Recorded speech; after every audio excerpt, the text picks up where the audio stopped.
So guys, what if Naruto was child of Lucifer in Highschool DxD movie? Now what most people don't know is the Kuo Academy and the town it resides in as a whole isn't under the jurisdiction of humans but of devils. To be more precise, it is under the joint jurisdiction of the houses of Gremory and Seatree. Two of the original 72 pillars of the underworld. Currently the town is under the control of the two heiresses of the two houses Rias Gremory and Sona Seatree, who are currently in their third year of high school.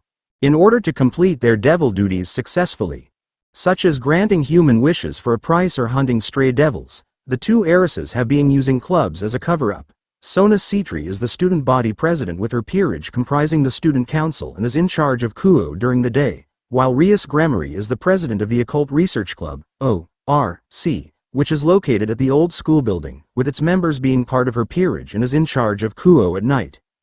Currently 3 students were approaching the old school building, as school had ended for the day. The first was a boy with blonde hair, gray eyes and a mole under his left eye. He was wearing the Kuo Academy boys' school uniform, which consisted of a black blazer with white accents over a white, long-sleeved dress shirt, with a black ribbon on the collar, matching black pants, and brown dress shoes. He is Kiba Yuto, a second-year student and also Rias Gremory's knight. Next to Kiba to his right was another boy.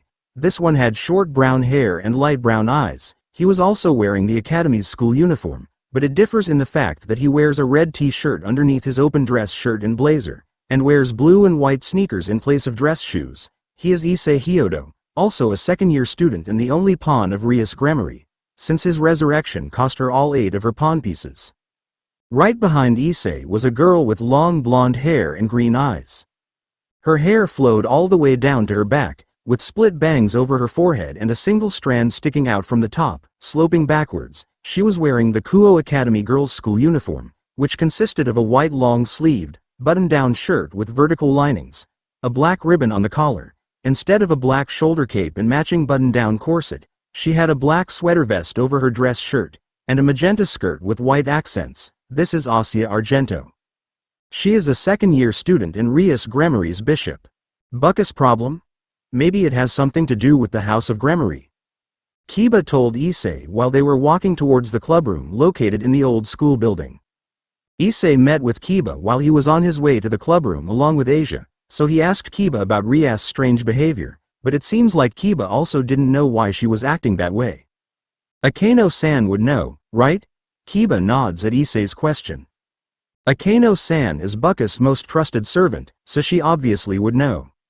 He knew that asking Rias about her problem was rude, but he was becoming concerned about her since he got involved in it last night. But he didn't feel like talking about last night with anyone. It would cause an uproar if he did. He steeled his resolve and conviction to her any way he could. When they arrived to front of the door, Kiba noticed something. "It took me this long to notice her presence. I am ashamed," Kiba said as he put on a serious face by narrowing his eyes. Issei shrugged his shoulders and opened the door without any concerns. "Hello," said Issei without a care in the world as he and the other 2 entered the room only to freeze in place. Inside the room were 4 people, 3 female students of the academy, one sitting in an armchair behind the main desk, one standing on the left of the desk and one sitting on a chair in the corner of the room. The final person was a woman dressed like a maid and was standing right in front of the desk with her back facing the door.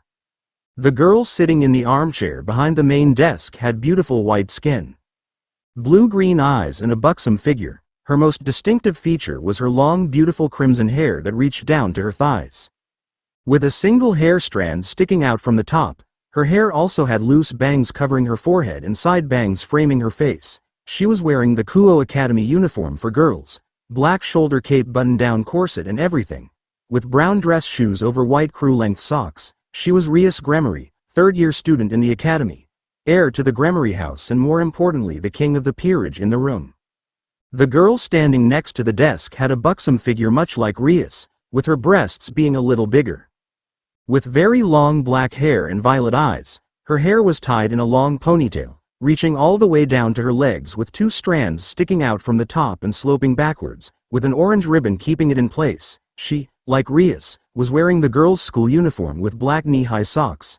She was Akeno Himejima, a third-year student at Kuo Academy, but also the queen of Rias Peerage. The girl that was sitting in the corner was a rather petite girl, with white hair and hazel eyes. Her front hair had 2 long bangs going past her shoulders and several loose bangs hanging over her forehead, while the back had a short bob cut. She was also wearing a black cat-shaped hair clip on both sides of her hair. She was wearing the Academy's girls' school uniform, without the shoulder cape. Her name was Kaneko Taju. She is a first-year student of Kuo Academy and Rias Grammary's Rook. The last person in the room, standing in front of Rias' desk, was a beautiful woman appearing to be in her early 20s. With silver hair and matching eyes, her hair, which flowed all the way down to her back, featured a long braid on each side with small blue bows at the ends, while the rest was let down, ending in twin braids. She was wearing a blue and white French-maid outfit with long sleeves and a white-maid headband over her head, with red lipstick as a cosmetic accessory. She was Graphia Lucifuge, the wife and queen of Circex Lucifer and Rias' sister-in-law. Rias had a very unpleasant face. Akano was smiling like usual, but there was a cold vibe surrounding her. Kaneko was sitting on the chair quietly. It seemed like she didn't want to get involved with what was going on as much as possible. The room had a heavy atmosphere and no one was talking. "Oh my," Kiba quietly said from behind Issei. The 3 of them went inside the room, but none of the members greeted them like they normally do. That's how tense the atmosphere of the room was. Asia was also feeling uneasy, so she held onto Issei's sleeve with an uneasy face. Issei patted her on head to comfort her and to make her feel safe. Rias decided to speak after looking at each of them. "Looks like everyone is here," she sighed and continued. "Before we start the club, there's something I need to tell all of you."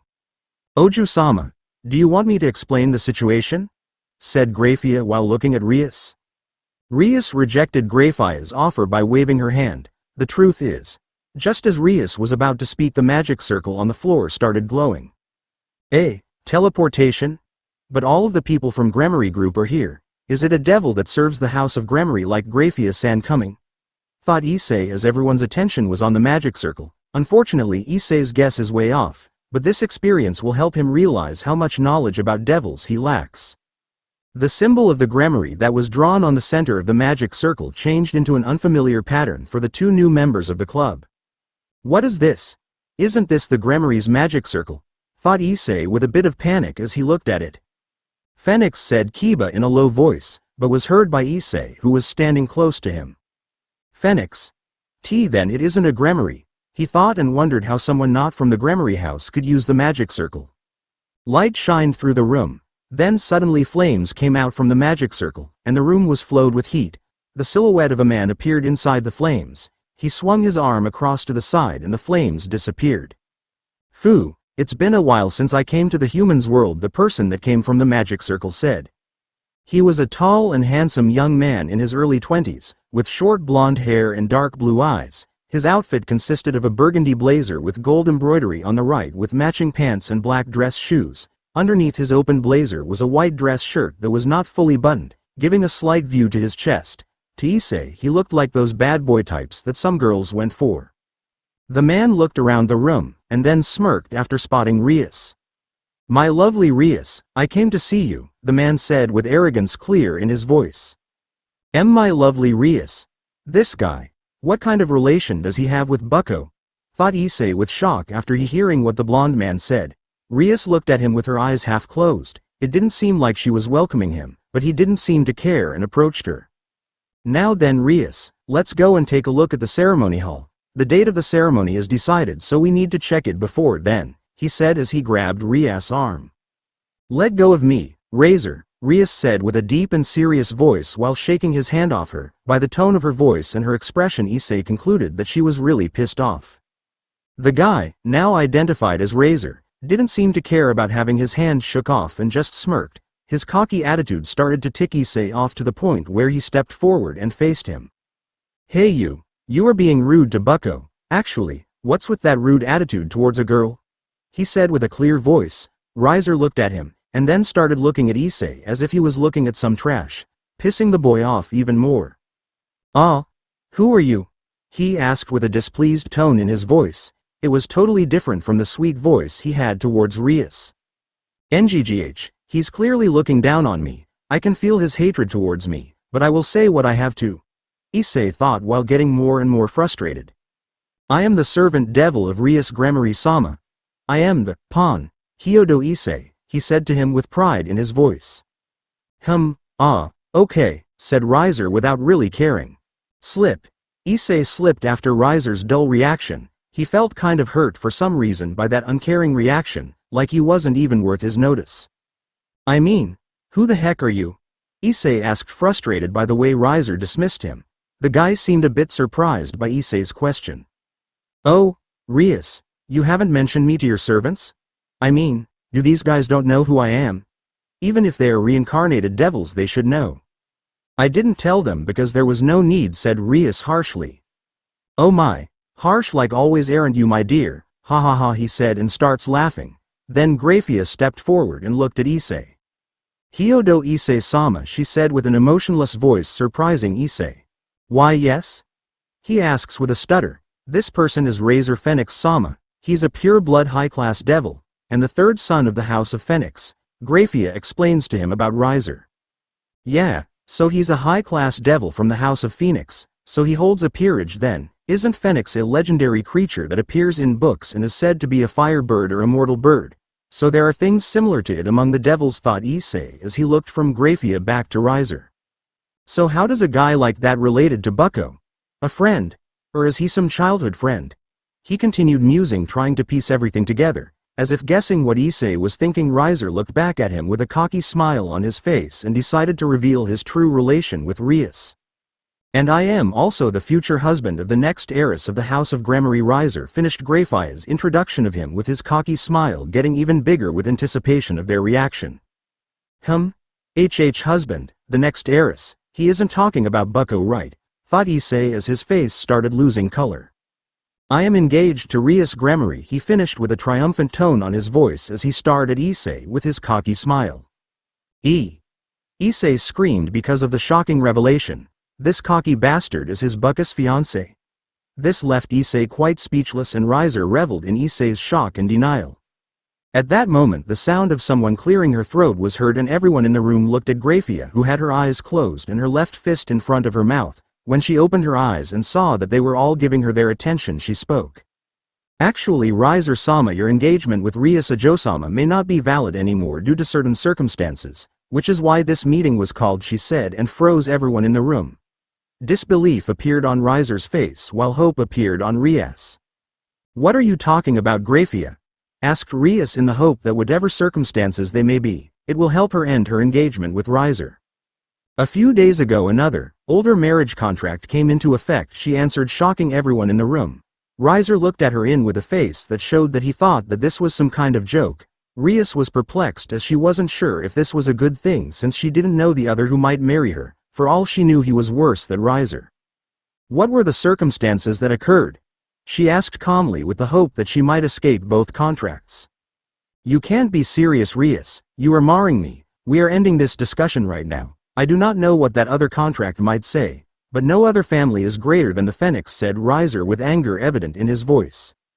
Quiet, Riser. I told you I will never marry you, no matter how much you act as a spoiled child. Please answer, Graphia said Rias, and Riser was started seething in anger. He went to argue, but Graphia released a small amount of her killing intent, making him recoil and sit on the couch next to him. A few days ago the heir of a thought-to-be lost house appeared in the underworld. The father of said heir had made a marriage contract with the Gramarye house years before the contract with the Phoenix house, and his appearance made the contract come into effect, she said, and everyone in the room focused all their attention on her. What is his name? From which house is he from? And why was I not informed about this contract sooner? Asked Rias, a little upset that this was kept from her. His name is Naruto Uzumaki, Uzumaki being his mother's maiden name. The reason I do not reveal his last name and his house is due to a request from Naruto-sama himself. Since he wants to reveal his heritage to the underworld at an appropriate time of his choosing. As for the reason you were never informed, it was because at the day of his birth more than 18 years ago a certain incident occurred claiming both of his parents' lives. We assumed he also died, thus making the contract invalid, she finished, and Rias nodded, accepting the answers Graphia gave her.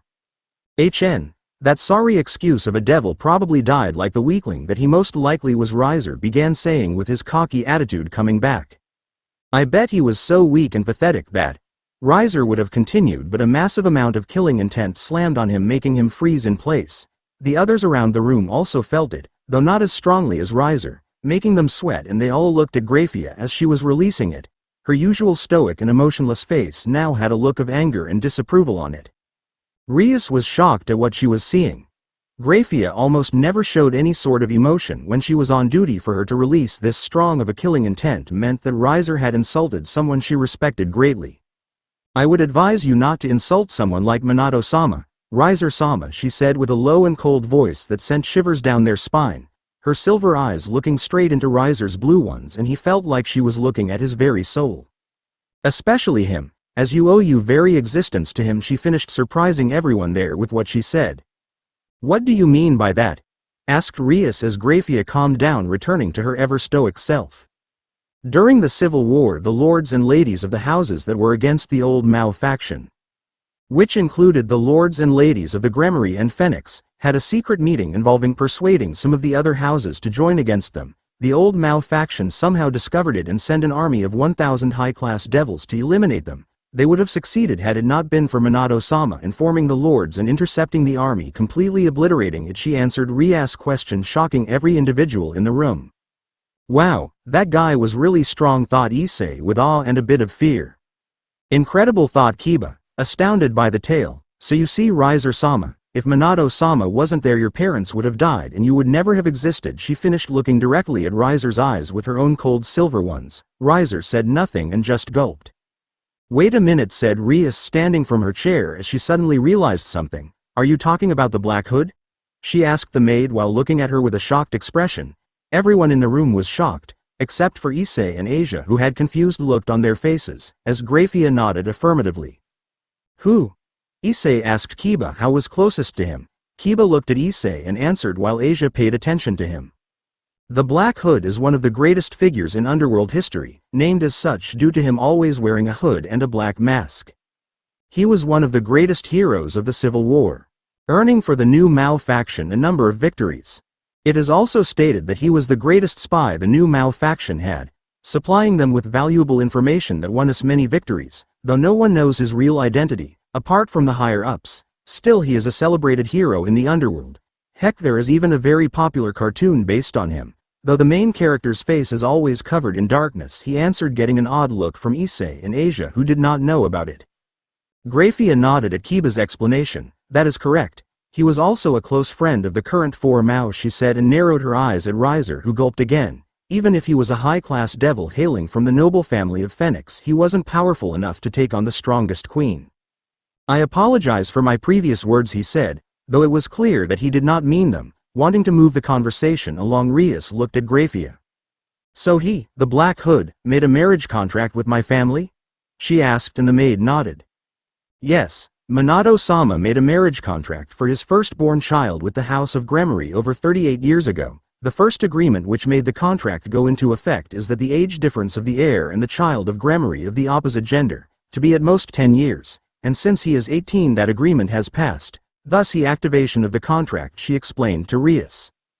"That doesn't matter. The contract of the Phoenix and Gremory is still in effect. As a result, Rias belongs rightfully to me. I do not care who he is or what his father has done," said Riser with a demanding voice as he stood up from the couch. Rias looked at him with a deep frown, hating that he had referred to her as if she were an object. "That is why we have gathered here. Once Naruto-sama arrives, I will explain the agreements of the contract and what will be done about the situation," said Graphia, and Riser sat back down. "When will he arrive then?" asked Rias, and just as Graphia was about to answer, there was a knock on the door. Rias narrowed her eyes at the door as she hadn't felt anyone enter the barrier which surrounds the old school building, nor could she sense anyone behind the door. "Come in," she said, and the door opened. Entering the room was a young man that made all the girls in the room, except for Graphia, blush. He was 6 feet tall. He had spiky dark silver hair and ice blue eyes that captivated them. The most notable, and cute in the girls' opinion, characteristic were the 3 whisker-like markings he had on each of his cheeks. He was wearing a dark silver V-neck shirt with a high-collared black leather jacket over it. For pants he was wearing black burgundy jeans, and black shinobi sandals. Finally, he had a black bandana tied to his left bicep with a metal plate with a strange leaf-like symbol engraved on it. His face and body was devoid of fat and his well-toned muscles could be seen through his shirt. Now he didn't have the body of a bodybuilder, but rather that of an extreme swimmer. The young man looked around the room, and when he spotted Graphia, closed the door behind him, walked closer to the center of the room and with a smile filled with warmth spoke. "Greetings. My name is Naruto Uzumaki." The room was silent. The only thing that could be heard was liquid pouring into cups. Rias had her fingers crossed in front of her mouth as she sat behind the desk. Kiba, Issei, Asia and Kaneko on her left. Grafia and Akeno, who was preparing the tea, on her right. On the two couches in the center of the room 2 people were sitting. On the couch to her left, sitting like he owned the place, with outstretched arms and his right leg over his left, glaring at the man in front of him was Riser Phoenix. He was an individual she loathed and wanted nothing to do with, or be associated with, due to his cocky attitude, his disrespect for anyone below him in social standing, and his sexist beliefs. On the couch to her right, sitting comfortably, with his right leg over his left and his hands resting on his leg while his fingers were crossed, with a calm demeanor was Naruto Uzumaki. To Rias this man was a mystery. She didn't even know from which house he hailed from, but there was something about him, she wasn't sure what exactly, that made her want to get close to him, to learn more about him, to understand him, and he being handsome didn't hurt at all. "Thank you," said Naruto to Akeno as she handed him a cup of tea. The maid by Rias Queen is superb," said Riser with a cocky smile, trying to act superior. As he tested the tea, you could hear the demeaning tone he used when he called her a queen, like she was an object. This made Rias angry, but that anger left her and was replaced with curiosity when she saw Naruto narrow his eyes for a second when he heard the tone Riser used, like he was displeased with the disrespect he showed Akeno. "Thank you very much," said Akeno with a smile on her face, but that smile did not reach her eyes. Anyone who could read people could tell she was not happy getting praised by this man. Naruto closed his eyes and put his cup close to his face in order to smell the aroma coming from the tea. After a few seconds enjoying the aroma the tea released, he gracefully took a sip from the cup and savored the tea's taste. "Excuse me, miss, would you be so kind as to give me your name?" he asked Akeno with a kind smile casing a blush to appear of the raven-haired girl. Akeno. Akeno Hamejima," answered Akeno with a small stutter surprising every member of the O.R.C. Since when did Akeno stutter? Issei was seething silently about pretty boys getting all the girls and how life was unfair. "Well, Akeno-san, I must admit that this is the most delicious tea I have ever tasted," he praised her with a sincere voice and a charming smile making her blush darken a bit. "Thank you very much," she said, Akeno giving Naruto one of her true smiles, since for some reason getting praised so sincerely made her feel warm inside. Naruto nodded and went back to drinking his tea as Akeno gave Rias her cup and went to stand with the other Peerage members, her cheeks still a bit red. Riser glared at Naruto for outshining him with the reaction of Rias' servant. Naruto just ignored him, making Riser clench his teeth in frustration. Rias was amazed at how easy it was for Naruto to get under the skin of that cocky bastard. "Now that we are all here, I would like to inform you of the details of the situation," said Grafia as she stepped forward. Now, originally the contract with Naruto-sama's father took priority, due to it being older than the contract with the Phoenix House. However, because of the event that caused Minato-sama's death along with his wife, we believed that Naruto-sama had died as well, which pushed the contract with the Phoenix forward. As a result, the situation has come at a stalemate, Grafia explained as everyone in the room had their complete attention to her. Because of this, the Gremory has come to 2 solutions for the problem. Either Riser-sama or Naruto-sama back down from the contract, or the 2 will have a rating game with the loser's contract becoming null and void, she finished, and everyone in the room raised their eyebrows in surprise, with the exception of Naruto, who raised a single eyebrow intrigued, before closing both his eyes and raising his right hand to his chin. After a moment a cocky smirk appeared on Riser's face. "Well, I think the answer is obvious," he said and looked at Naruto with a look that said, "I am superior to you. So as you heard, you better back off, brat, so this facade will be over and I can marry my lovely Gremory," Riser said, and everyone in the room looked at Naruto, who had his eyes still closed. "Hey, are you even listening to me?" yelled Riser, getting irritated by Naruto's attitude towards him, and Naruto opened his eyes. Did you say something?"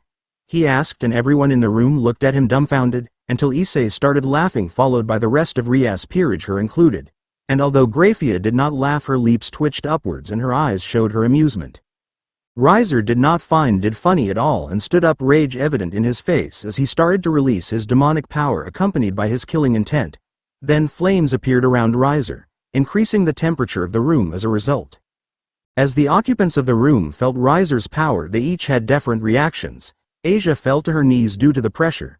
Issei started trembling as he gulped, now realizing how powerful that guy is. Kiba, Kaneko and Akeno felt like they had weight on their shoulders. Even Rias started sweating a bit while having a frown on her face.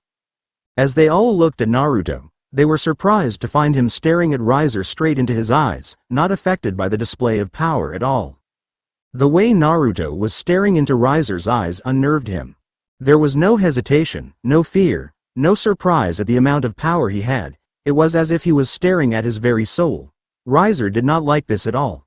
The look that Naruto was giving him was that you give when looking at someone weaker than yourself, someone who is inferior in terms of power, someone who is beneath you. Even if Naruto was looking up, realizing just what that look meant infuriated Riser even more, and he was ready to unleash more of his power, until Graphia intervened. Riser-sama, please calm down. If you continue, then I won't be quiet about it, for Sirzex-sama's honor.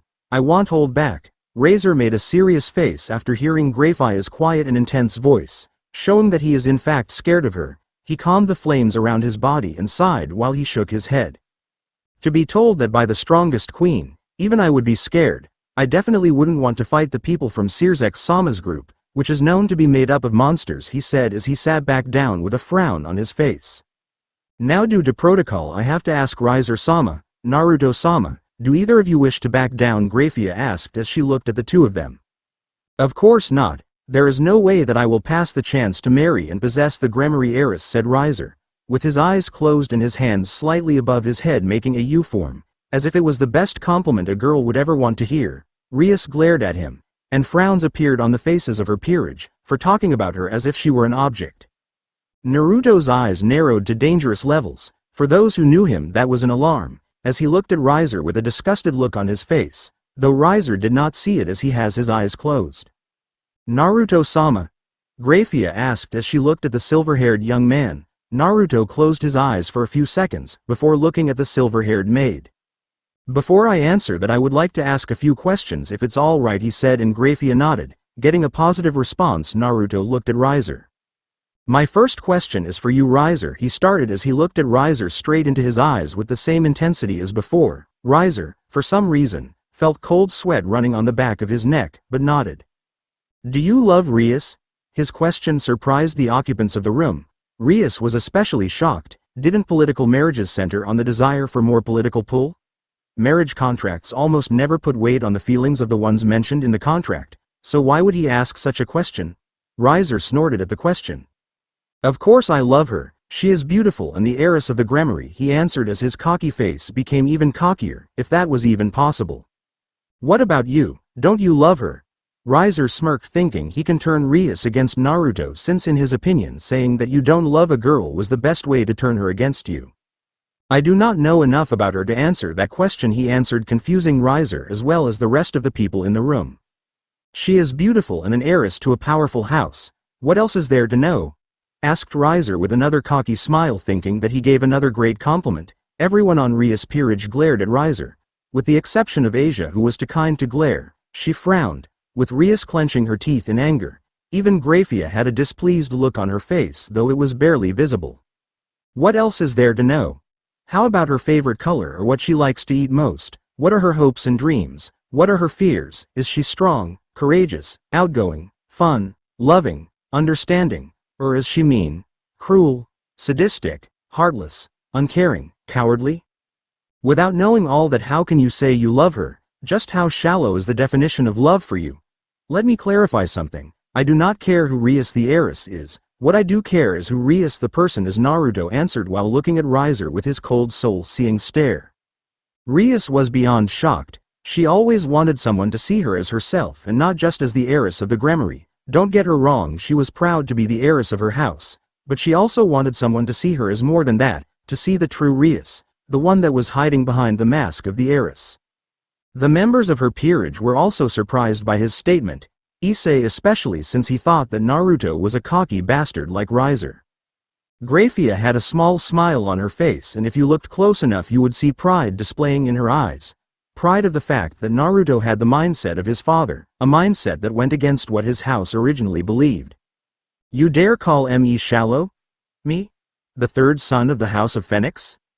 I will not stand for this. Especially not from an heir of some worthless house. I have had enough of this farce. I am ending you now," said Riser enraged as he stood up and raised his right hand over his head in order to create a fireball and blast the one who dared stand up to him. Rias and her peerage looked at Riser with concern for what he intended to do, while Naruto was just looking at Riser with a calm expression on his face. Just as he was about to start gathering power, a hand grabbed his wrist. Riser turned his head in order to yell to whoever dared to stand in his way, only to freeze when his eyes met a pair of silver eyes with a cold intensity that could freeze hell. "This is my last warning, Riser-sama. One more act of aggression and I will take action," said Graphia as she kept holding Riser's wrist. The tone of her voice was icy cold, and with the combination of her killing intent in the mix, had effectively shut the cocky phoenix up, and he sat back down with a little less color on his face. She let go of his hand and looked back at Naruto. "Is there anything else you would like to inquire, Naruto-sama?" she asked, and Naruto nodded affirmatively. He turned his attention towards Rias. His eyes still had the intensity from before, but they now also hold warmth and kindness. Rias found herself drawn to those amassing icy blue eyes that looked at her with intensity, unable to look away. "Rias-san, my next question is to you, and I would like it if you were honest," he said, and she nodded. "Do you want to marry Riser?" No, her answer came so quickly out of her mouth that it actually surprised him. He suspected that she didn't want to marry him. No woman with any self-esteem would willingly marry a jackass like Riser, but the way she said it showed that she has been trying to get rid of the contract with Riser for years. Riser frowned at Rias' answer. Who did she think she was? As a woman she should just bow her head and obey. As usual, Riser is being a prick. Naruto nodded at Rias' answer and looked back at Graphia. "I have one final question before I tell you my decision," he told her, and she nodded for him to go on. "I would like you to tell me the details of the contract my father made with the Gremory," he told her, and she nodded, and turned her right palm upwards. Over her palm a small magic circle appeared, and a couple of seconds later a small scroll teleported into her hand. "Before I begin, I would like to inform you that since the name of Naruto-sama's house is hidden, I will not be saying the name as I read," she said, and with a nod from everyone, except Riser, as she opened the scroll. "First and foremost, this contract and its agreements surround the two individuals that are to be married and much less the houses themselves," said Graphia, and started to read the contract. "The agreements are as followed. First, once the two children of the two houses meet for the first time, the contract comes in effect. Then a probation period will be in effect before the marriage can happen. The amount of time the probation period lasts will be determined accordingly. If they are below 17 years old, then the probation will last until both reach their 20th birthday. If they are above 17, on the other hand, the probation will last 3 years. Second, the contract cannot be annulled by anyone during the probation period, not even a Mao. Third, the marriage will not be forced during the probation period by anyone. The only way for the marriage to happen before the probation period is over is if both of them agree to it and they are older than 17 years old. Fourth, if by the end of the probation period one of them doesn't want to marry the other, then the contract will be annulled. Fifth, if by the end of or during the probation period both of them want to get married, the marriage cannot be annulled by anyone, not even by the authority of the Mao or the High Council. Sixth, due to the heir of Minato-sama's house being the last of his house, the Gremory who enters this marriage will have to give up any rights to the Gremory succession, as he or she will be the lord or lady of the house they will marry into.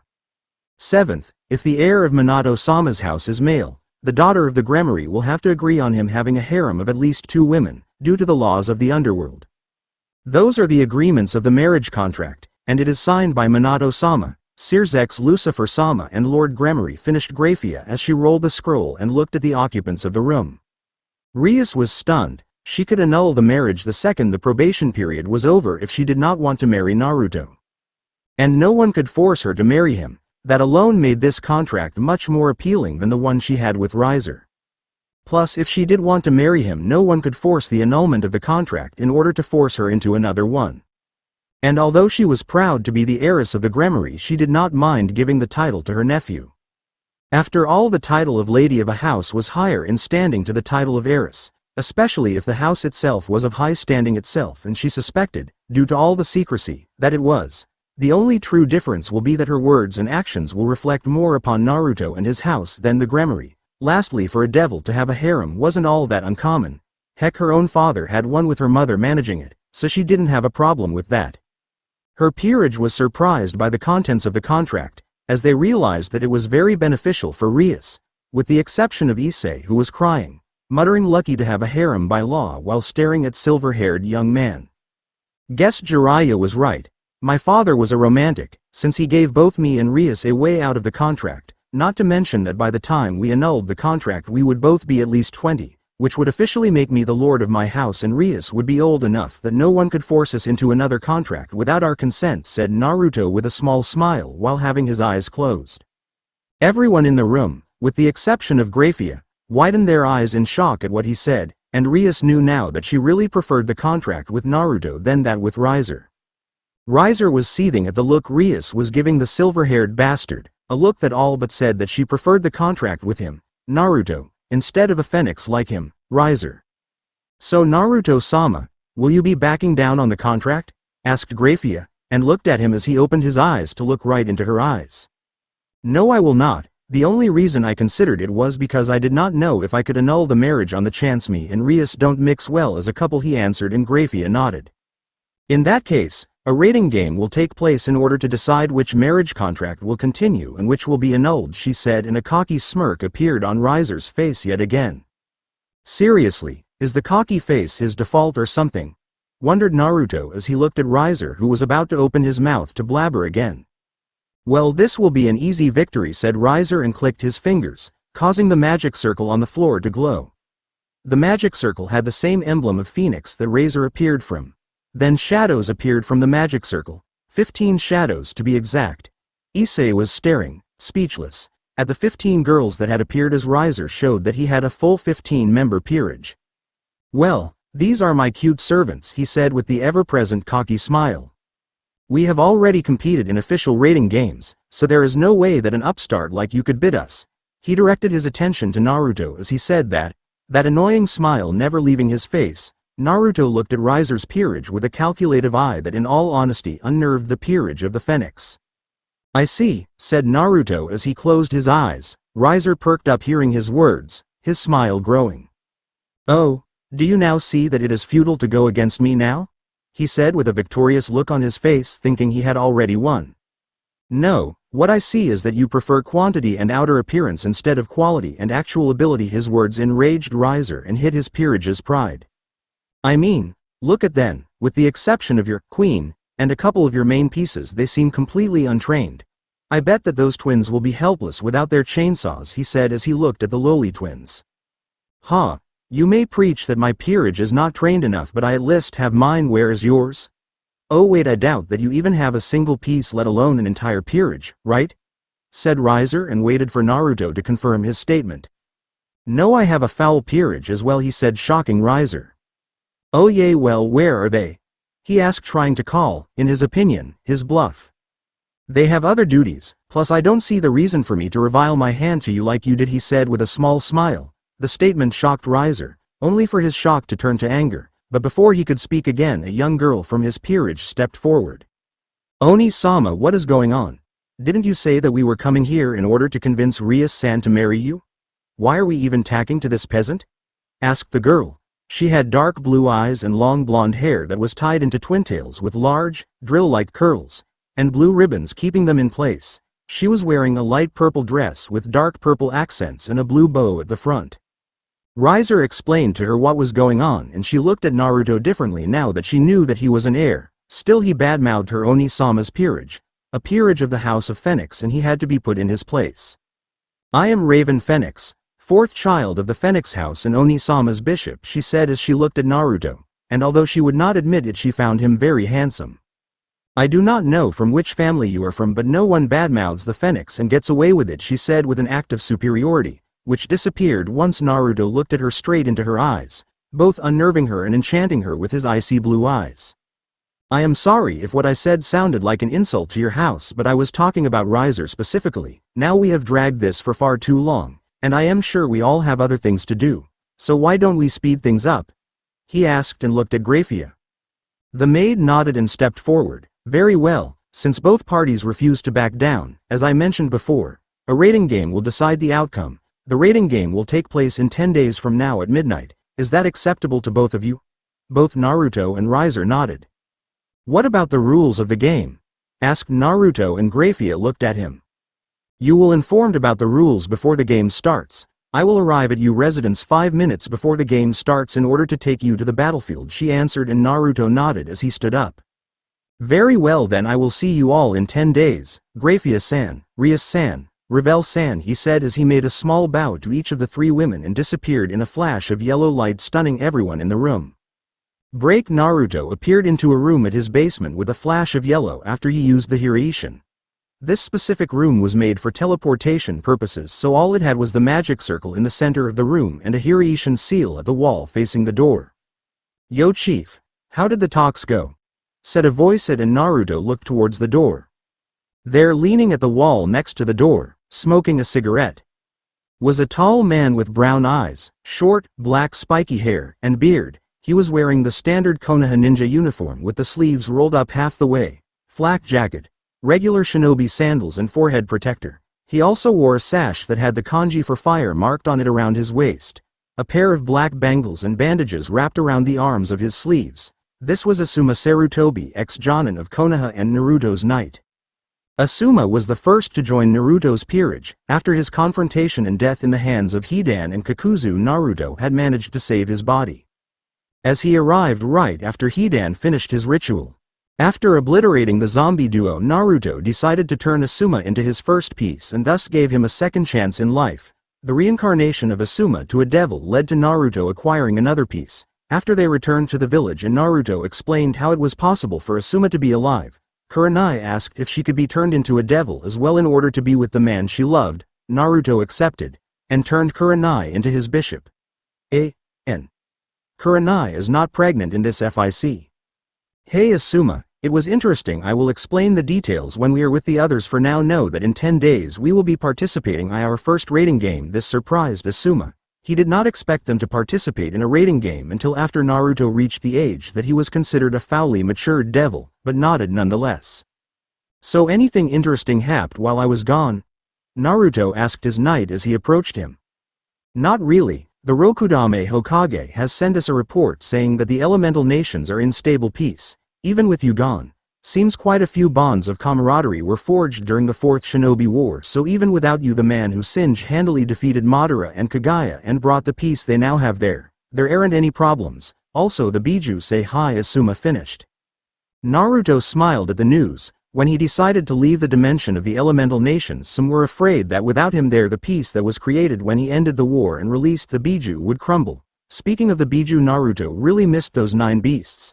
Kurama especially, since he had been with him all his life, and had learned a lot about them when he briefly had them all inside him.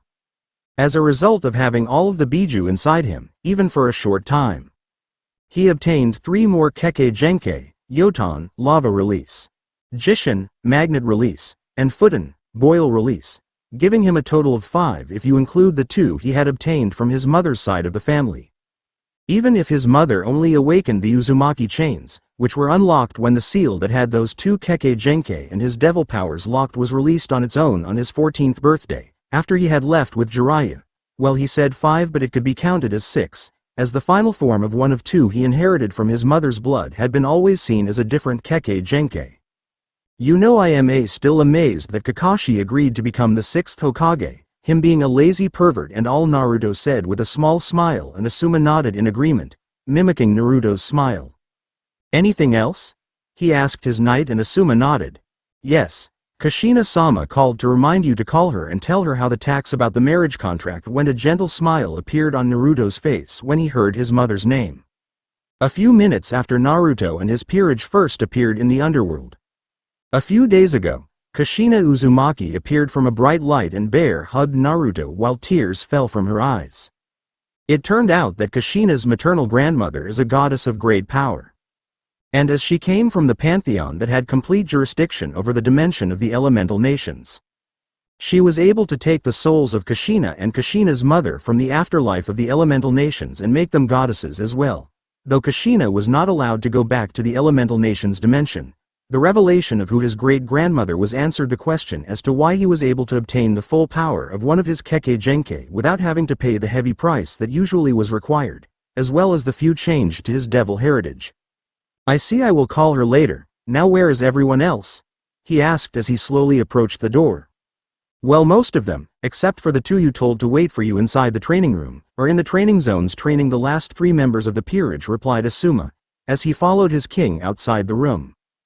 Good, I want them to be ready for anything that may come our way, said Naruto, and they went through the door.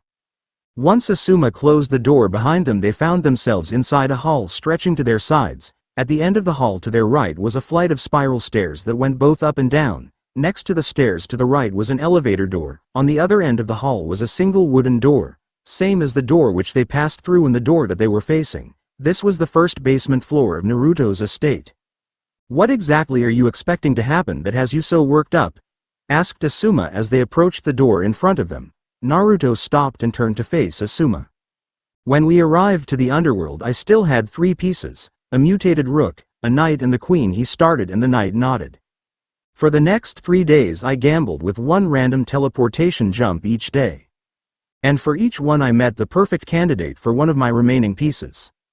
That is the exact same kind of luck I had in the elemental nations when it came to gambling.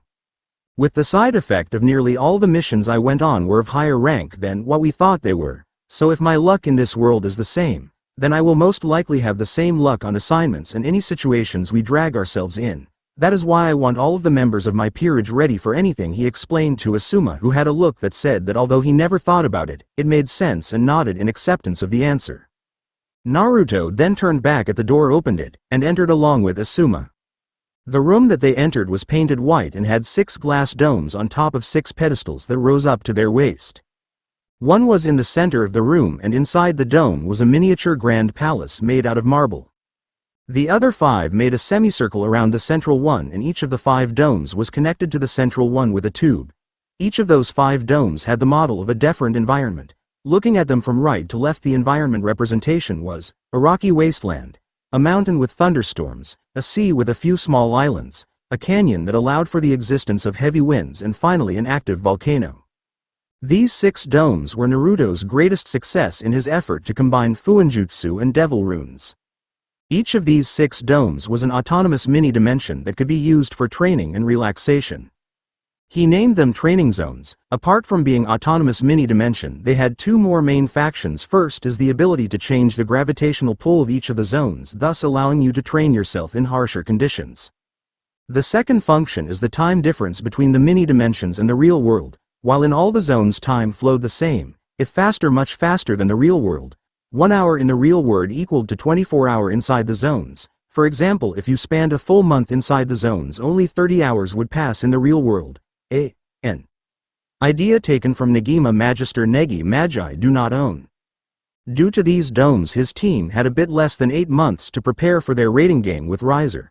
But first, in order to prepare appropriately, they needed information. After knowledge is the greatest tool that almost always promised victory in a battle, and he had 2 individuals that were perfect for the job.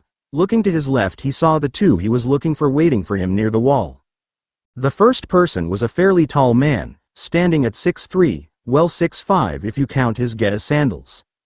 He had waist-length, spiky white hair that was tied back into a ponytail, with 2 shoulder-length bangs that framed both sides of his face. He also had red lines that ran down from his eyes and wore a horned forehead protector with the kanji for oil. He also had a noticeable wart on the left side of his nose. He was wearing a green short shirt kimono with matching pants, under which he wore mesh armor that showed out of the sleeves and legs of his outfit. His outfit was completed with hand guards, a simple black belt, a red haori with 2 simple yellow circles on each side, and a big scroll on his back. This man was Jiraiya the Toad Sage, and he was one of Naruto's pawns.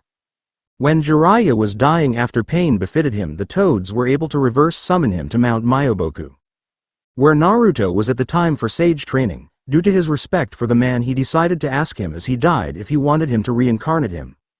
Jiraiya nodded, and Naruto did so by using his mutated pawn. Seeing that he was worth 6 pawns, after Jiraiya recovered, he informed Naruto and later Tsunade about his battle with pain as well as his abilities and the fact that he used 6 corpses as puppets, which led to the easier defeat of pain by Naruto without any casualties, as Naruto took him on alone as he had finished his senjutsu training earlier than expected. The individual next to him was a fairly tall man. He had dark, bushy, brown hair which was mostly hidden by a hood and a set of sunglasses that hid his eyes. He was wearing a gray shirt with matching pants under his light gray button-up jacket, which had the hood that hid his hair. This was Shino Aburame and another of Naruto's pawns. Unlike Asuma and Jiraiya, Shino had asked Naruto to turn him into a devil when Naruto announced that he will be returning to his father's original world after staying another year in the elemental nations. Shino's desire to discover and bond with new species of bugs had led him to giving up his right as the heir of the Aburame clan to his younger sibling, in order for him to follow Naruto into that world. Naruto-sama, said Shino with his ever stoic and emotionless voice. Naruto had tried to have Shino lighten up a bit and not call him by titles when they were with only the peerage, but he hadn't succeeded yet. "Hey there Gaki. How did it go? Did you get a hot girl to be your fiancé?" asked Jiraiya with a perverted smile on his face which caused Naruto to sigh at the perverse nature of his godfather. "Shut up Ero Sennin, this isn't the time," Naruto said to Jiraiya as he composed himself. "I have a job for you too," he said and began to explain what happened at the meeting. "So I am guessing you want us to gather information on Riser's peerage," said Jiraiya after Naruto finished talking, and Naruto nodded. "Yes, but for Shino I have one more task," he began and looked at his hooded pawn. "I want you to tag them," he finished, surprising Jiraiya, Asuma and Shino until it dawned to them why he wanted to do that. Jiraiya smirked at his godson plan. It was a simple one but ingenious all the same. "Good thinking Gaki. Depending on the type of rating game we will participate in, it will be very useful, and since this is an unofficial game it will most likely have the most basic of rules," Jiraiya said as he nodded his head in approval. "Priscilla, now you better move, time's a wasting. When you have gathered all the information you can and have tagged them, come to the training zones. We will discuss strategy then," Naruto said, and the two nodded and left the room to go the summoning circle in order to teleport to the underworld. Naruto then turned to Asuma.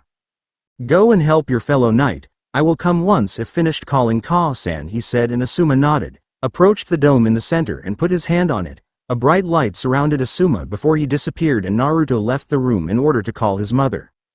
The 10-day wait until the rating game passed quickly for most. Not counting Naruto and his peerage who trained for months inside the training zones. In those 10 days the rumors and gossip about the impending game between the third son of the House of Phoenix and the heir of a thought-to-be-lost house, whose father was the famous Black Hood, for the hand of the heir of the Gremory were all over the underworld. The game had drawn massive amounts of attention from the devils, especially when it was announced that it would be broadcasted live for all the inhabitants of the underworld to see. There was even a betting pool on who was going to win, the son of the Phoenix with the power of his immortal flames who had won 8 games and let himself lose 2, or the unknown heir of the mysterious house. It was 11:30 on the day of the rating game, and Naruto and his peerage were waiting inside a comfortable sitting room in his house. It had a rather large rectangular coffee table in the center. On the head of the table facing the doors to the room was Naruto sitting in a well-made armchair. He was wearing an almost exact copy of his father's attire when he was Hokage. The only difference was the Haori, as it was red with black flames at the bottom and the kanji for cage inscribed in black on his back. On each side of the table was a large couch where 10 people in total were sitting, 5 on each one, and a final figure was standing right behind Naruto to his left. These 11 people were Naruto's peerage, and at the moment they were all wearing dark green cloaks that covered their body completely and had hoods that covered their heads, leaving only the mouth and chin visible. They were all waiting for Graphia to appear in order to take them to the area where the game will take place. At exactly 11:55 the magic circle in the room, which was between the door and the coffee table, started glowing and the Gremory crest appeared in the center. The difference of this magic circle and the one in the basement was that the one in the basement was meant to be used by his family only, while this one could be used by guests, which is why it was located in a sitting room and the reason they were waiting there. When the light died down, Graphia appeared in the center of the magic circle and turned her gaze towards Naruto as everyone in the room looked towards her. "Naruto-sama, it is almost time. Are you ready?" she asked after a small bow. "Yes, we are. Was my request approved?" he asked as he and the rest of his peerage stood up. "Yes, as you had requested, you will have a meeting with Riser Phoenix and Sears's Lucifer-sama that will be broadcasted live before the rating game," she answered him. At the mention of Sears's title, the one that stood behind Naruto stiffened a bit and clenched her fists for a moment, before calming down. Graphia saw this and raised an eyebrow but said nothing. "Good," said Naruto as he approached the circle. He stopped halfway there and looked at his peerage. "Come on everyone, let's announce to the underworld the return of the House of Lucifer," he said to them and stepped into the circle. Everyone in the room nodded and moved into the magic circle, and Graphia activated it. Heaven realm of a certain faction. Kushina Uzumaki, Konoha's red-hot habanero, was sitting in a couch next to a woman with shoulder-black hair, onyx eyes and cream-like skin, and was looking at the 5 floating screens in front of her with anticipation. "Calm down, Kushi-chan, it will start soon, so stop acting like you did when you were a child," said the woman next to her scoldingly, but had a smile of amusement on her face. "But Ka-san, this is Naru-chan's debut in both the supernatural world and the rating game matches. I can't help but be exited," Kushina told her mother while glowing with pride. Then the two of them heard soft giggling from behind them. They both turned their heads and saw a woman with long silky black hair and onyx eyes. Her skin had the same cream-like appearance as Kushina's mother. She had a figure most women would kill for and was wearing a beautiful black kimono with random red designs all over it. On her hand was a large bowl of popcorn. "Ba-chan, you brought the popcorn. Good," said Kushina with a smile as she leapt from her seat, grabbed the bowl and sat back down with the bowl on her lap. Kushina's grandmother simply shook her head while a warm smile was on her face and sat down next to her granddaughter in order to watch her great-grandson's rating game. Grigori headquarters. A woman with black hair and voluptuous body, wearing a tight business outfit and with 2 sets of black wings on her back, knocked on the door in front of her. "Come in," said a voice from behind the door, and she opened it. The room she entered was filled with machines, parts, test tubes and everything else one might expect to find inside a lab of a mad scientist. In front of her, with his back turned on her, was a man who was in front of a table, tinkering with something. "Sir, it is about to begin," the woman said as after she bowed her head in respect, the man stopped what he was doing and turned around, revealing purple-colored eyes, black hair, golden bangs and black goatee. "Good, thanks beautiful," he said as he grinned at her and then started walking towards the door. The woman blushed at the compliment and straightened up. "It was my pleasure, Azazel-sama," she said as she followed him out of the room. When she exited, Azazel locked the room and headed to his office. On his way there he met a young man with dark silver hair and icy blue eyes. He was wearing a dark green V-neck shirt with a high-collared black leather jacket over it. For pants he was wearing burgundy jeans with a silver chain drooping down over them and black leather chaps with 3 bands encircling his right calf. Finally, on his feet he was wearing black shoes with black buckles. "Azazel, where are you heading?" asked the young man. "A valley. I am going to my office to watch the rating game that is the talk of the entire underworld. Would you like to join me?" he asked with a smirk. Valley simply closed his eyes and a small smile appeared on his face. "Sure, I don't have anything better to do," he said, and followed Azazel to his office. Unknown location. In a dark room, sitting in a throne, looking towards the 5 monitors in front of him was a middle-aged man with long dark silver hair and a small silver beard. He was wearing silver-colored royal-looking robes with 6 metal wings on his shoulders, 3 on each one. On his hand a silver goblet filled with wine. Next to the man, standing on the right side of the throne, was another man with long light silver hair tied in a braided hairstyle and silver eyes. He was wearing a silver robe with detailed accessories. "So what do you think, Euclid? Will it be an interesting game or a boring one?" asked the man sitting on the throne, a sadistic smile on his face, while he was slowly stirring the wine in his goblet. "I do not know, Rizavam-sama, though the 3rd son of the Phoenix is well known. His opponent is a complete mystery. The only thing we can do is wait and see how this plays out," the now named Euclid answered his master. The sadistic smile on Rizavam's face grew bigger as he moved the goblet towards his mouth. "How right you are. Let's see if these youngsters have what it takes to entertain me," he said, drank some wine, swallowed it, and started laughing like a lunatic. Heaven realm of the biblical god. Inside the meeting room of the Seraphim, 2 individuals were sitting on 2 of the 4 throne-like chairs surrounding a round table. In front of them were the 2 other chairs, who were empty currently as their occupants didn't have any interest in the reason the other 2 were there. On their left was a small set of stairs leading to a majestic golden throne which, much to the sadness of the ones inside the room, it had been empty for centuries. On their right was a big golden door that was the entrance to the meeting room. The first individual in the room was a handsome-looking man with long blonde hair and green eyes. 12 golden wings were growing from his back, showing his position as the leader of the Seraph. He was wearing a ceremonial-like armor robe that had the gold and white as its primary colors. The other person inside the room was an extremely beautiful woman with curly blonde hair and a voluptuous figure. She was wearing a simple white tunic, and from her back were growing 6 sets of white wings, signifying her rank as a seraph. Michael Onisama, said the woman as she looked at the man next to her. The now named Michael looked towards his younger sister. Yes, Gabriel? He asked as she looked at the screens that were floating on top of the table. This is going to be a devil rating game, correct? She asked and he nodded. How come we are able to witness it? Usually it is very hard for us to watch one live. Well, Gabriel, the game is between the third son of the devil Phoenix house and an unknown devil from an unknown house for the hand of Rias Gremory, Searsx Lucifer's younger sister, and for some reason Lucifer decided to stream the match live, so it was easy for us to connect, he explained, and an innocent smile appeared on his sister's face. A duel for love, how romantic, she said with a voice that could have belonged to a little girl listening to a bedtime story. Michael merely nodded to his sister and turned his attention back to the screens. Elemental Nations, Konoha, Hokage Office. Kakashi Hitaki, the Rokudame Hokage, was sitting behind his desk. To his sides, sitting in the couches of the office, were what was left from the Konoha 12, Tsunade, Iruka, a few Jonin, the Konohamaru Corps, the clan heads, the Ichirakus, and a few other people. All of them had their attention turned to the 5 screens that were hanging in midair. Due to a request from Naruto, they were allowed to view the rating game and they were currently waiting for the game to start. Come on. When is this thing going to start? Asked Kiba Inuzuka with a frustrated voice. He had messy brown hair, sharp black eyes with vertical slit-like pupils, pronounced canine teeth. He also had a goatee. On his cheeks he had the distinctive red fang of the Inuzuka clan.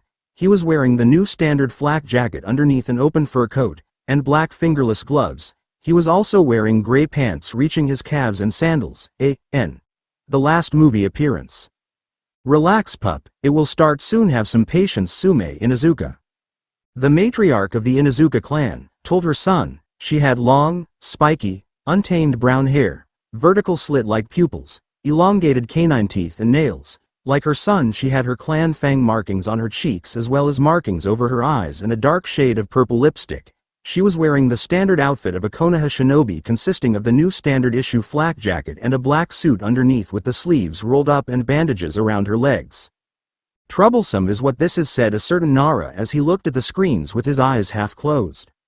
Oh come on Shikamaru, don't be like that, aren't you curious about this rating game? Said a blonde woman that wore a long purple skirt and top. This is going to be very youthful, said certain retired Jonin on a wheelchair. Huh? You say something, guy? Asked Kakashi without any interest. Curceu Kakashi in your hip attitude, yelled Might Guy, casing all the people in the room to cover their ears. At that moment light appeared on the screens in front of them, gaining the attention of a certain shrunken fox. Stop talking, the show is about to start, said Kurama with his usual semi-sadistic smirk. His other 8 siblings nodded their heads in agreement and everyone turned their attention towards the screens. Underworld, Gremory Castle. We find Rias in the ballroom of her family's castle looking at the screens in front of her with a worried look. She was wearing an exquisite white wedding dress. Next to her were her peerage, all of them wearing formal clothes, as well as Sona and her queen, who were also wearing formal clothes. Near them were the heads of the Gremory, Citri and Phoenix houses, and further away, standing next to tables that were set up all over the ballroom, were the guests that had been invited to attend, for this would be either a wedding or an engagement party. Bucko, are you okay? Asked Issei while looking towards Rias. Rias looked at her pawn. I am fine, Issei, do not worry, she said, though the look on her face told her peerage and Sona and her queen that she was worried. No one said anything as they did not know what to say to make her feel better. Underworld, Mao throne room, in a circle room, made completely by black marble, a red-headed man, with blue-green eyes, was waiting with Riser and his peerage. This man was Searsx Lucifer, a Mao of the underworld and the older brother of Rias Gremory. He was wearing his official Mao robes and was currently waiting with Riser the arrival of the Phoenix opponent. Lucifer-sama, I do not understand why you would go to such lengths to make this game live. It will be a boring match whose conclusion is already decided, said Riser arrogantly while looking at the current leader of the underworld. Searsx merely smiled as he looked at Riser.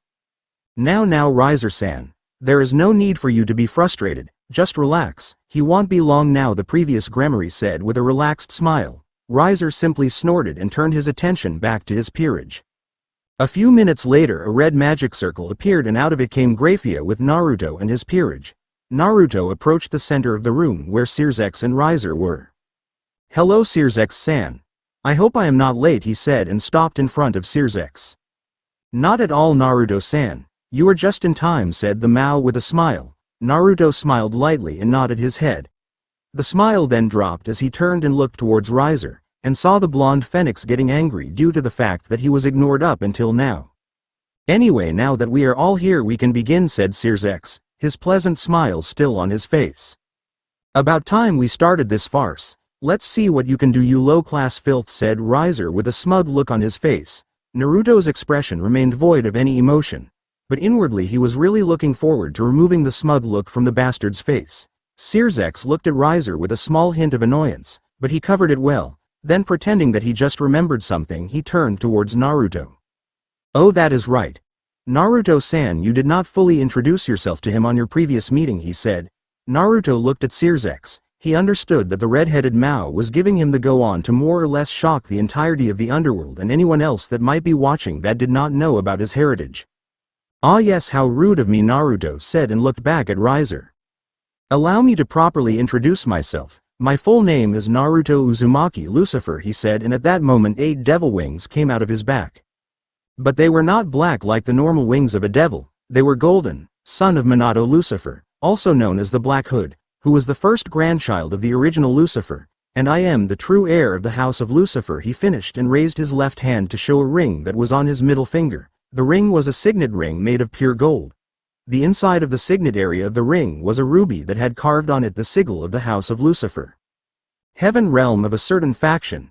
Kushina was smiling brightly as she watched her son shock the entire supernatural world.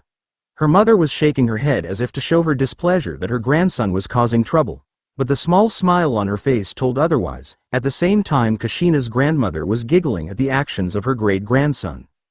My goodness, Naru-chan certainly knows how to cause mass shock to the supernatural populace, his great-grandmother said and continued giggling. Her daughter smiled at her mother's words and looked at her grandson with a small nostalgic smile. He is almost exactly like his grandfather and mother. The Uzumaki is strong in this one, said Kushina's mother, causing her daughter to smile brightly. Of course it is. His pranks during his younger years should have showed you that he inherited the Uzumaki's ability to be unpredictable and creative, said Kushina. Her smile never leaving her and her gaze stuck on the screens. The other 2 women nodded, smiling at the happiness the younger one of them was radiating. Unknown location. A clattering sound could be heard in the throne room that Rizavam was sitting as he had dropped the goblet from the shock of seeing that particular ring again. Even his right-hand man was shocked. Rizavam-sama teethats, Euclid said in shock. I know what it is, Euclid said Rizavam while he clenched his fists. They both knew the ramifications the fact that his now revealed grandson had the ring could bring, and how much it will hinder their plans. But where did he find it? The servant asked his master. The silver-haired man glared at his servant.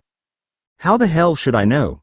He asked enraged, casing Euclid to back off. The son of the original Lucifer had been looking for that ring ever since his father died on the final battle, but could never find it.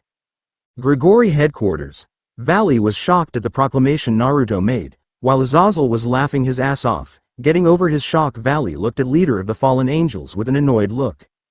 You find this funny? He asked as Azazel stopped laughing but still had an amused smile on his face. Of course I do. His proclamation and the presence of that ring on his finger will cause some really interesting aftereffects, he told Valley while turning his attention back to the screens, his smile of amusement never leaving his face. Heaven realm of the biblical god. The 2 archangels that were watching the events unfolded were shocked into silence as they were looking at the golden wings the silver-haired Lucifer possessed. Michael Onisama, his wings have the same gold hue as yours, said a shocked Gabriel to her equally shocked brother. I know, and the fact that he is a descendant of Lucifer will cause a lot of issues, he said with a worried voice. Still he was very curious as to why the young Mont's wings were golden.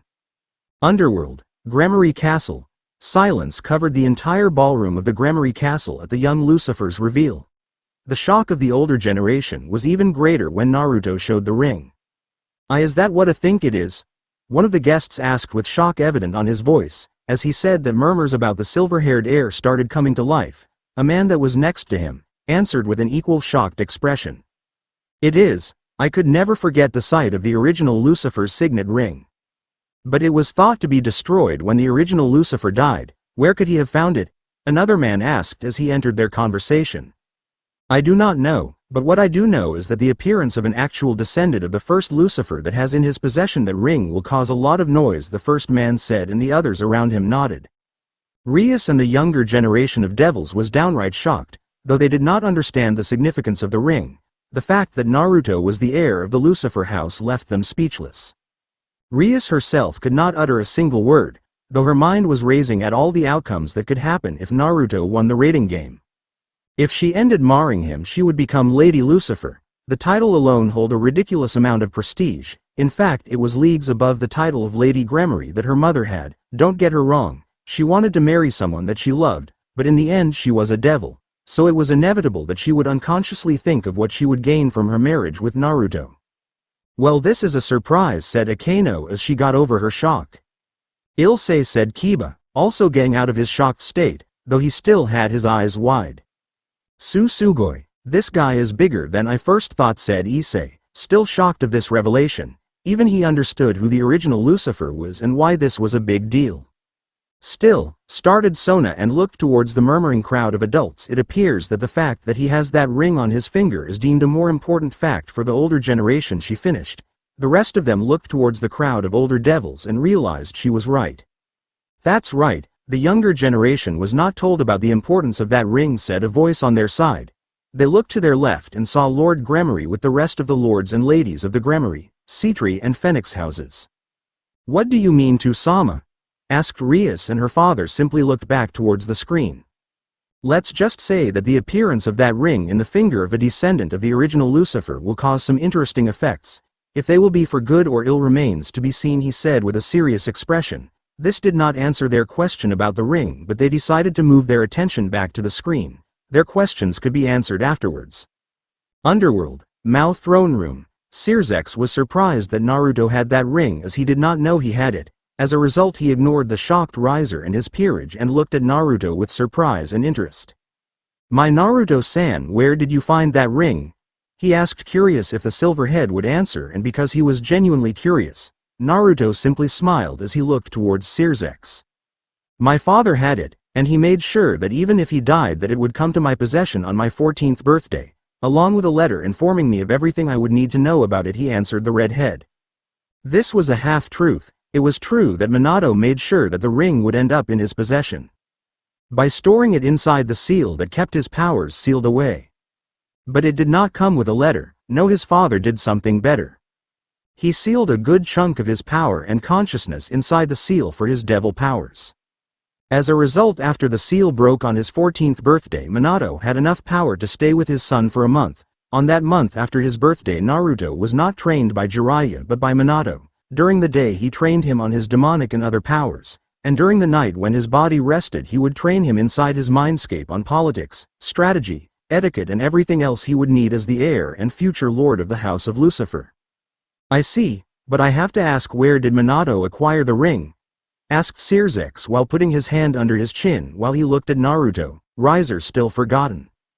It was given to him by the original Lucifer right before the final battle of the Great War, the young Lucifer answered him, shocking both the red-headed Mao and every single person that was watching. Really, but why would he do that? The current Lucifer asked, getting more and more interested on their conversation. Naruto smiled his foxy smile that warned anyone that knew him that he was about to cause some mayhem. Oh, that is simple, really. He gave him the ring because he chose him as the next lord of the House of Lucifer, he said, casing all that were watching another shock. Sirzex showed his shock at Naruto's statement by widening his eyes. But his son was the one in line to succeed him. Why would he give the ring to his grandson? The Mao asked the question that the entire audience, that knew of the existence of the son of Lucifer at the time, wanted to know. Because Lucifer saw that his son, my grandfather, Rizavam Levon Lucifer, was unfit to be the head of the house, let alone the leader of the entire underworld, he answered, knowing that his statement gave one hell of a devastating blow to that bastard's reputation. Sirzex was surprised by Naruto's statement, since he knew that one of the reasons why Rizavam had so many followers during the Civil War was because they thought him the rightful ruler of the underworld. But if Naruto's statement, with the ring's presence as the proof, reached the surviving members of the old faction, a big percentage of them will seek the young Lucifer out in order to offer their loyalty. The red-headed Mao now realized why Naruto wanted to have this conversation live. The four Mao and the Devil Council knew that the remnants of the old Mao faction were still out there, waiting for the right moment to strike, but they did not know where. Naruto's declaration will not only give the young man followers and political pull, but it will also cripple Rizavums. While this conversation was finishing, Riser finally got over the shock he got learning that he will be facing a descendant of the original Lucifer, and regained his cocky personality. So you are a descendant of the original Lucifer? Big deal. Even if you have more power than the average devil, the immortality of the Phoenix will show you how useless that power will be against me, he said with arrogance heavy on his voice. Naruto looked at Riser with a bored look. Oh right, you were still here. I completely forgot about you, he said with an uncaring tone in his voice, causing Riser to growl in displeasure. Alright, that is enough, you two, said Sirzex with a smile on his face. You will face off against each other in a few minutes, so why don't we start the game? He asked them, and both of them nodded. With a snap of the Mao's fingers, two magic circles appeared on his sides, one on the left, the other on the right. Naruto and Riser chanced at one another of a moment before they and their peerages stepped on the circles and teleported to the raiding game's battleground. Break. When that light died down, Naruto and his peerage found themselves inside the club room of the Occult Research Club, which was on the old school building of the Kuo Academy. It took them only a moment to realize that, due to the aura of the place, this was not the actual club room but a replica. As they checked the room, Graphia's voice was heard. It sounded like she was talking through speakers. Hello everyone, I am Graphia, a maid from the House of Gremory, and today I will be the arbiter of the raiding match between the House of Lucifer and the House of Phoenix. As she spoke, Naruto took the map that was on main desk, sat on in the middle of the couch that faced the windows of the room, and placed the map on the coffee table in front of him. In the name of my master, Sirzex Lucifer, I will be keeping my eye on this match. By using both Naruto-sama and Riser-sama's opinion, we created this battlefield, which is a replica of the school, Kuo Academy, which Rias-sama attends to in the human world. In reality, Riser did not care about the battlefield, believing that it did not matter of what the battlefield would be, and allowed Naruto to decide. Naruto had chosen the school because it had a few good strategic points into the position of the buildings, and because if he chose an area that only he was familiar, it could be used as a bitch move from the Phoenix to excuse his loss. The location where both teams were transported will be their base. Naruto-sama's base will be the Occult Research Club's clubroom located in the old school building. Riser-sama's base will be the Student Council's room located in the new building. For the pawns to use promotion, please head to the enemy's base to do it. While Graphia was explaining everything, Shino moved to one of the windows and placed his hands on it. To anyone that did not know him, it would seem that he was looking outside, but in reality Shino was releasing bugs out of his sleeves. The bugs scattered into the woods and got into position in order to fulfill their role in the plan that Naruto had. While Shino was doing this, another member of the group put a box on the coffee table right next to the map. He then opened it, revealing its contents. Inside the box was a full set of chess pieces, 32 pieces in total, half of them black and the other white. Each of the pieces that had more than one copy of it had numbers on it. The pawns had 1 through 8, the knights, rooks and bishops had 1 to 2 engraved on them. The hooded figure that opened the box then removed the entire set of the white pieces and placed them on the area of the map that represented the Student Council room. He then took almost all the black pieces, leaving 4 pawns behind, and placed them on the area of the map that represented the clubroom Occult Research Club. Once he was done, he stepped back and took his place around the 2 couches. A few seconds later, Shino was done releasing his dugs. He moved from the window and sat on the other couch of the room facing Naruto. Now it's the time for the commencement of the battle. Also, this match will continue until dawn in the human time. The game starts now, said Graphia, and a horn-like sound was heard. Does everyone have their communicator? Asked Naruto without taking his eyes from the pieces. His entire peerage nodded in confirmation. Then let's begin, the young Lucifer said, and moved his right hand towards the pieces. Insert music. Muv Love Alternative Ostvo, 109, Briefing. K1. B1. You will position yourselves on the forest around the old school building. Stop any enemies from getting close to the base, he said as he moved the knight and bishop that had the number 1 on them, placing them on the area of the map that showed the forest. The 2 he was talking to nodded their heads, affirmatively. P1. R2. You will move and occupy the gym, securing it and intercepting any of the enemy forces you encounter, instructed Naruto as he moved the pawn with the number 3 and the rook with the number 2 on the square that represented the gym. The 2 peerage members nodded to their king's instructions. R1. K2. B2. You will move towards the border of the forest in the forecourt and hide. If you spot any enemies, R1 and K2 will intercept them while B2 will stay back in case there is a need for backup. He moved the rook with the number 1 and the knight and bishop with the number 2 on them between the two areas of the map representing the forecourt and the forest. He then lifted the queen piece and put it between the old school building and the gym. Q. You will hide in this area and wait for you until counterpart appears so you can intercept her, he said, and the hooded figure that was behind him towards his felt nodded. Now remember, strike fact and with accuracy. I want those peerage member defeated fast, clear? He asked as he looked at his peerage members and they all nodded. Seeing their nod, Naruto nodded as well. Good, the rest of us will stay here until the endgame. There is no reason for us to show all our cards after all, he said as he turned his attention towards the pieces. I will relay messages to you when appropriate. Now go, he then said, and the 8 members that were given a mission in this game vanished in a burst of speed. 15 minutes later, Shino moved 3 white pawns and 1 rook and placed them on the gym area. Seeing this, Naruto moved his hand to his ear. End music. Break. P1 and R2 were hiding on the railings of the gym when they heard Naruto's voice through the communicators. P1. R2 heads up, you have enemies. P4, P5, P8 and R1 heading your way, he said. The 2 members of Naruto's peerage nodded to one another and got ready. Not 5 minutes had passed and they saw the 4 members of Riser's peerage enter the gym.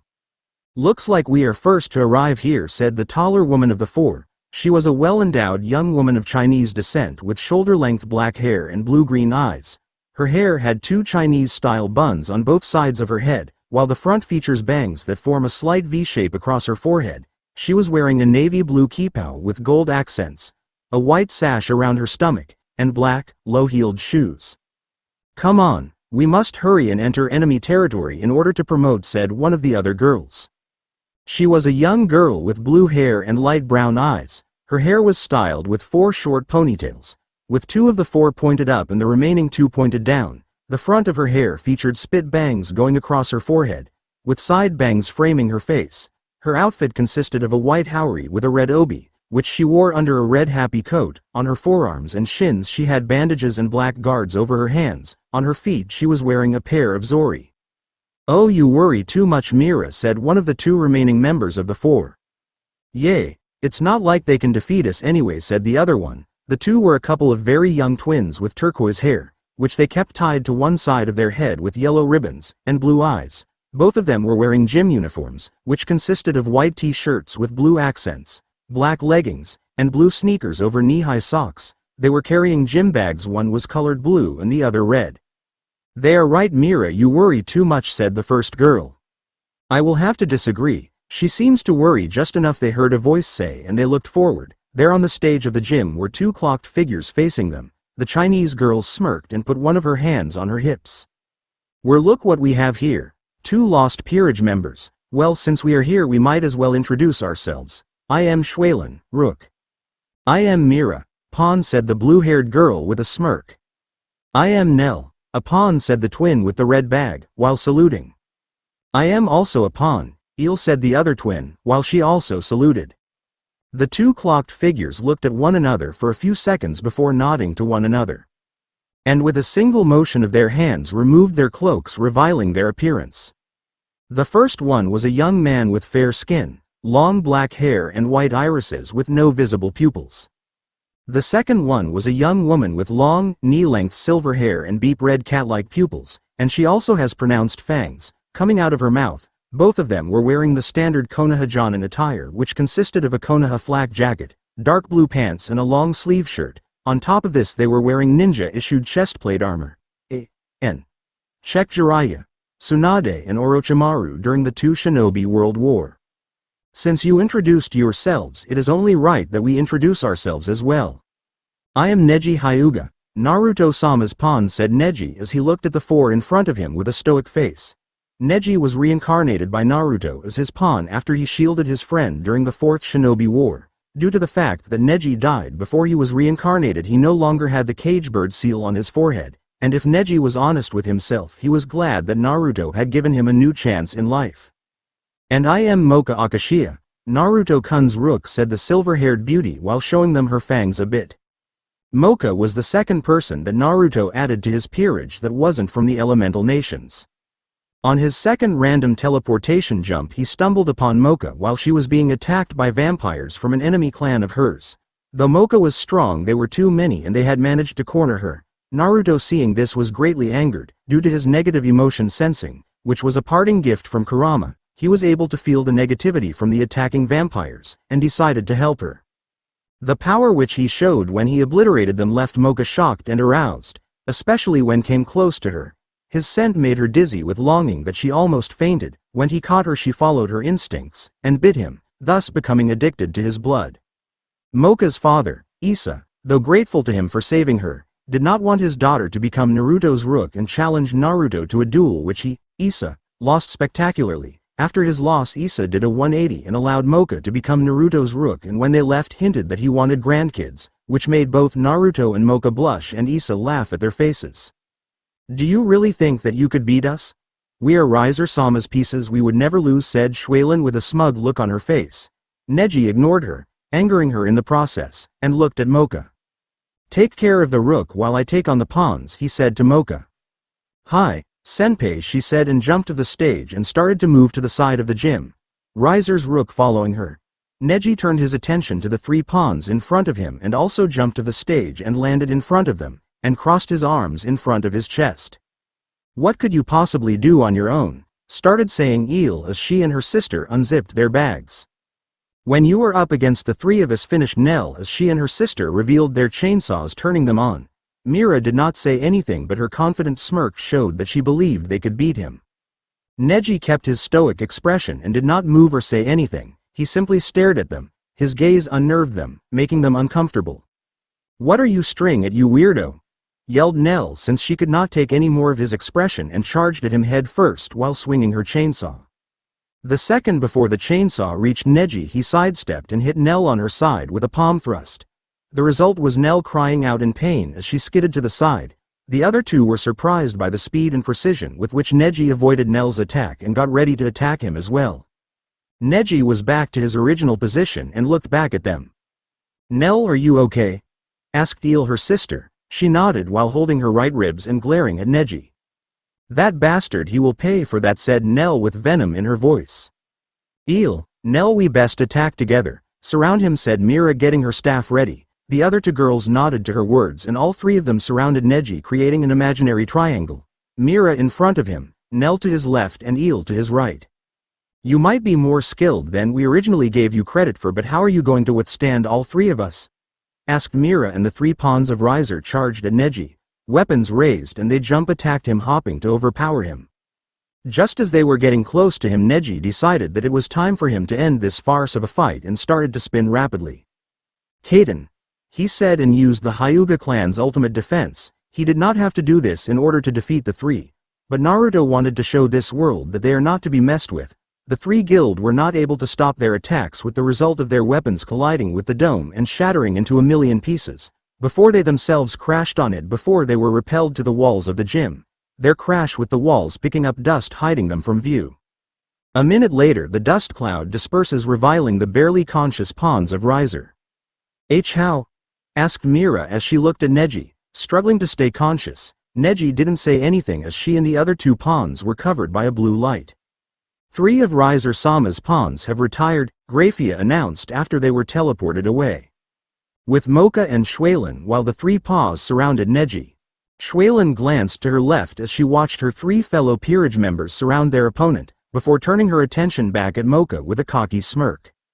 "Well, your friend seemed to have gotten in a lucky strike, but it's over for him now." Mocha said nothing. Her eyes were closed and her hands crossed in front of her chest. The lack of response angered Riser's rook. "Hey, I am talking to you. Do not ignore me," she shouted at her. The only reaction she got was Mocha opening her eyes, giving Shueilin a bored look, showing her, Shueilin, her lack of interest. This angered the Chinese rook even more. "Why are you looking at me like that, and how come you aren't looking at the others? Aren't you worried about that guy?" she asked while pointing towards the other fight. "There is no need, those 3 can't possibly beat Neji-senpai," she said with serenity in her voice. "What are you talking about? It's 3 against 1, there is no way he could." Her sentence was cut short when flew between them and crashed on the wall to her right. Shuilin slowly looked towards the wall and waited for the dust to clear. A minute later the dust cloud dispersed, revealing Nell's battered body. The rook was shocked seeing one of her fellow peerage members in such a state. She slowly looked to her left and saw the enemy pawn standing there, his hands crossed in front of his chest looking towards Mira. How is this possible? She asked herself as the three pawns started being teleported away and Greyfire's announcement was heard. "See, I told you," said Mocha with a smirk on her face. The smirk infuriated Shuilin to new levels. "Shut up!" she shouted and launched herself at Mocha. When she was at close enough she quickly did a right roundhouse kick and tried to strike Mocha's face. Keyword tried. Shuilin had a shocked expression on her face seeing how effortlessly Mocha caught her leg in her grip. "You call that a kick?" asked Mocha with a bored tone on her voice. She then pulled Shuilin close to her. "This is a kick," she said and kicked Shuilin right on the stomach and released her leg. The force of the kick launched Shuilin to the wall, piercing it and making her sail through a few trees. She finally stopped when she crashed on the fifth tree on the straight line she was sailing on, barely able to keep herself conscious. How can you be so much stronger than me?" she managed to say as she looked towards Mocha who was walking towards her, stopping a few feet away from her. "You really thought that you could defeat a Shinso vampire? Know your place," said Mocha as she watched Shuilin lose consciousness and teleport away. "One of Riser-sama's rooks has retired," came the announcement from Greyfia as Mocha returned to the gym. Underworld, Gremory Castle. The entire ballroom of the Gremory Castle was dead silent from the display of power and skill Naruto's pieces showed. They defeated 4 members of Riser's Peerage in less than a minute," said Kiba as he tried to comprehend the technique that Neji used. Kaneko was shocked at the amount of power Mocha's kick had. "Did that guild say she was a vampire?" asked Issei in disbelief. The rest of the young devils of their little group were surprised realizing that Issei was right. "She also looks like a pureblood vampire as well," said Sona as she examined Mocha's image. "Oh, not just any pureblood, Sona," said Lord Citri with an amazed expression on his face, one that was mirrored by the rest of the lords and ladies of the 3 houses, Gremory, Citri and Phoenix. "What do you mean Otou-sama?" she asked as she looked at her father. "She is a Shinso vampire. They are a breed of vampires that are considered a step above the rest of their species. They are stronger, faster, and most importantly they are immune to the rays of the sun," he answered his daughter, shocking the young devils. "Honestly, I am amazed that he has one on his peerage. That alone speaks volumes of his power and character. The Shinso are prideful. She would never allow herself to be his servant if he did not have great power and charisma," said Lord Gremory, the tone of his voice showing how impressed he was with Naruto.